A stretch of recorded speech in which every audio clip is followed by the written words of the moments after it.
Welcome back, you filthy exiles.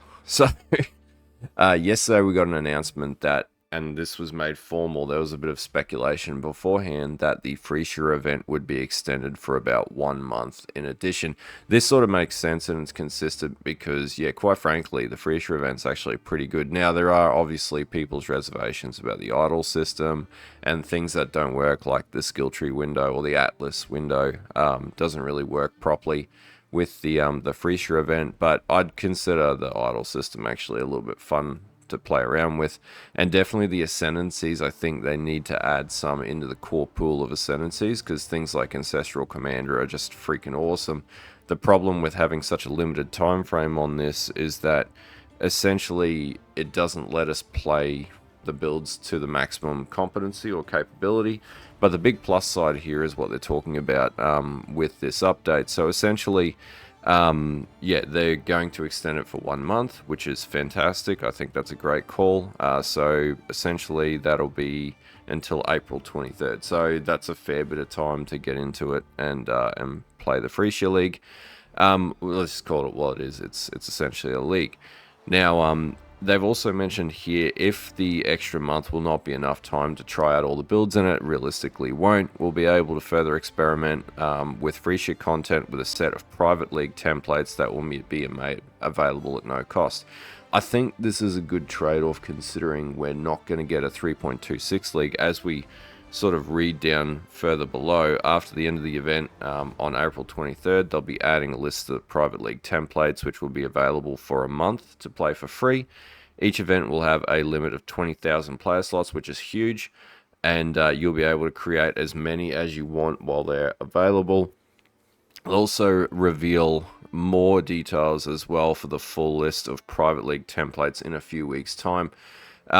But they further go down to they're looking at, so we would expect to share a tentative timeline for the 3.26 expansion, hopefully in the coming weeks. They are looking to launch the expansion in June, which is no surprise. This basically was this whole Phrecia thing and all the ascendancies was a bit of a time sort of buying scenario for GGG because they really didn't have any plans for the 3.26 league. Because they're in pre-production. This was only a few weeks ago, and this is a bit of damage control. But as an overall, I think Phrecia has went quite well, and we'll do a state of Phrecia video tonight, I think, actually, as well as talk about the Path of Exile 2 updates, because I haven't really done any videos on that for a little while, because there just hasn't been much information coming out around that. So really the summary here is we're going to get 3.26 League around about June, maybe even July at this stage. But it looks like Phrecia will be up and able to be played for quite some time at this stage to keep Path of Exile 1 players happy, I guess.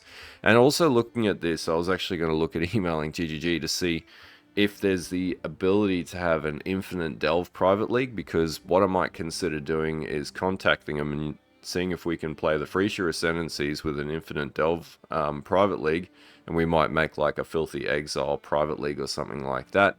That also being said, we'll have the 0.2 hopefully patch that's coming out for Path of Exile 2. So I'm interested to see what the go is with that and what they actually add in. We'll talk about that a little bit later on today or tonight, or probably later tonight. But yeah, overall, I'm not disappointed with this. I think Phrecia is actually quite good.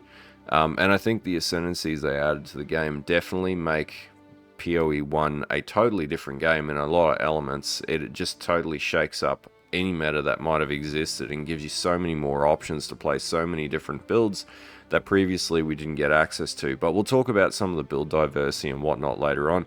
I just wanted to do a quick video sort of covering off on this little update, and I think it's, coming back to it, I think this isn't a bad situation. I think this was a good compromise in the situation that we had, considering, technically by the time the 3.26 league comes out, we'll have not had a league for 10 months, something like that, 10 to 11 months, which isn't ideal for Path of Exile 1, so yeah. And hopefully, like things like Phrecia, where we have these gaps in time, if they continue to exist like this, and I hope they don't after this point. I hope we go back into a bit more of a standard production cycle from GGG as they've done in the past. But, you know, I hope in the future where, you know, there might be a gap to the amount of content they're releasing or something like that. These ideas with Phrecia, as an example, were a really good play on GGG's part. And really, this just needs to be a continued trend. Trying new things and adding new things to PoE1. It definitely has reinvigorated my love of PoE1. And definitely even puts into question, like, how enthusiastic am I to get back into Path of Exile 2 if I start seeing more and more changes like this to PoE1, because quite frankly, all these new ascendencies are just like I don't know, it's like a playground of possibility, I'd call it. Anyway, if you like this type of video, don't forget to like and sub to the channel. And I am working away at the moment, but I do have a content list to work through, and I'll have a better camera over the weekend and whatnot for streams and things like that. But anyway, until next time, I'll see you guys later, and have a good one.